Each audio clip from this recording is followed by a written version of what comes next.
আসসালামু আলাইকুম। সবাই কেমন আছেন? আশা করি সবাই অনেক অনেক ভালো আছেন।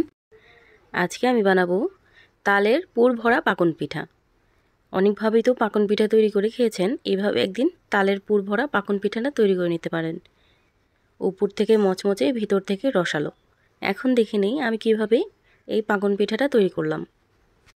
প্রথমে আমি একটা ফ্রাই প্যানে নিয়ে নিলাম 1.5 কাপ পরিমাণ পাতলা তালের পাল। এখন দিয়ে দিলাম পরিমাণ মতো লবণ, দিয়ে দিব 1/3 কাপ চিনি। এখন এই চিনিটাকে খুব ভালো করে মিশিয়ে নিব। চিনিটা খুব ভালোভাবে মিশে গেলে দিয়ে দিব 1.5 কাপের মতো শুকনো চালের গুঁড়া। চালের গুঁড়াটা দিয়ে খুব ভালোভাবে মিশিয়ে নিতে হবে। শুকনো চালের গুঁড়া আর তালের মিশ্রণটা খুব ভালোভাবে মেশানো হয়ে গেলে ঢাকনা লাগিয়ে ঢেকে রেখে দেব প্রায় 5 থেকে 10 মিনিটের জন্য, একদম লো হিটে।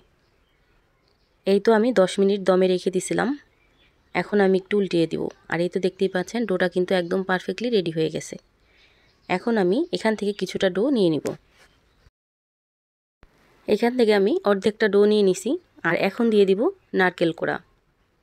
এখন এই নারকেল কোড়াটা দিয়ে খুব ভালো করে মিশিয়ে নিতে হবে।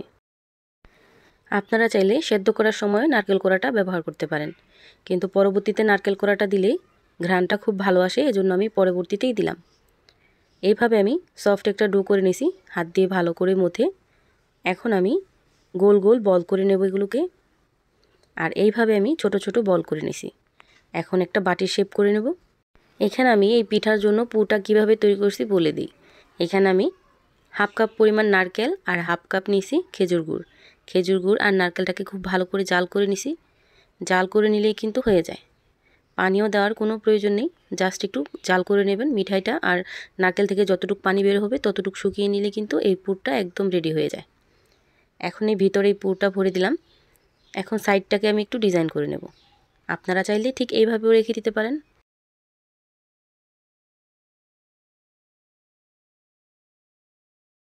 এইভাবে আমি সবগুলো পিঠাই বানিয়ে নিব।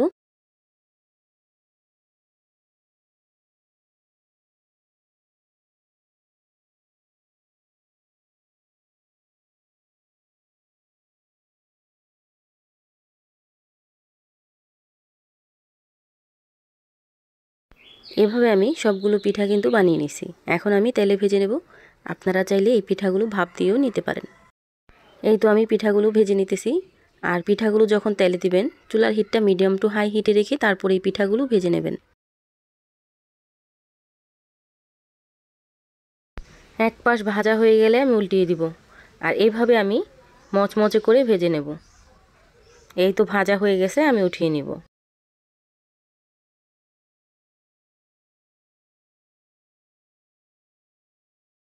এই তো এইভাবে আমি সবগুলো পিঠাই কিন্তু ভেজে নিছি। আর দেখেই নিশ্চয়ই বুঝতে পারতেছেন কতটা পারফেক্ট হয়েছে, কতটা লোভনীয়। সবাই ভালো থাকবেন, সুস্থ থাকবেন। আল্লাহ হাফেজ।